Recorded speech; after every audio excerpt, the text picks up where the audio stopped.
Suppose your friend recommends a restaurant. He says the food is amazing, you love it.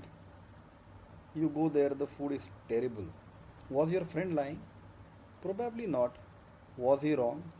Maybe. And that's exactly where the law draws the line between fraud and misrepresentation.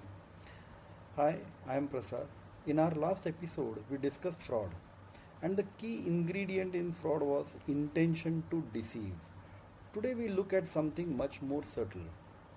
What happens when a person makes a false statement but genuinely believes it to be true? Welcome to misrepresentation under Section 18. A good story.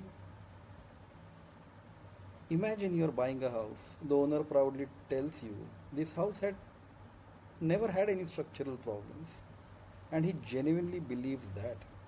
A month later, you discover major foundation damage. Now ask yourself, was he lying? No. Was the statement false? Yes. That's where misrepresentation begins. There is no intention to deceive. What does Section 18 say? Misrepresentation occurs when a person makes a false statement, believing it to be true, and the other party relies upon it while entering the contract. The key difference is no intention to deceive. Let's look at some differences between fraud and misrepresentation just to make it easy to understand. Fraud, I know this is false. The person making the statement, he is already aware that the statement that he is making is false. Yet, he says it anyway. That is fraud. In misrepresentation, I honestly think this is true, but it turns out to be false. There is no intention, or the person believes it to be true. An example, suppose I sell you a plot of land, I tell you the municipal approval has already been granted. I genuinely believe approval exists. Later, we discover it was never granted. I wasn't trying to cheat you, I was mistaken. That's misrepresentation. There is a famous case of Redgrave versus Hurd in 1881. A solicitor induced another person to purchase his practice by making statements regarding income. The statements turned out to be inaccurate. The court held a person may rely on a representation even if they could have independently verified it. Let me repeat this. A person may rely on a representation even if they could have independently verified it. A very, very important principle. And why this matters? Think about daily life. People make incorrect statements all the time. Property transactions, be it investments, insurance, business sales. The law recognizes that not every false statement is a lie.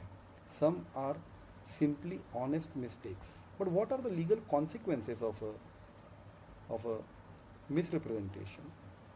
If consent is obtained through misrepresentation, the contract becomes voidable. The affected party may choose to rescind it.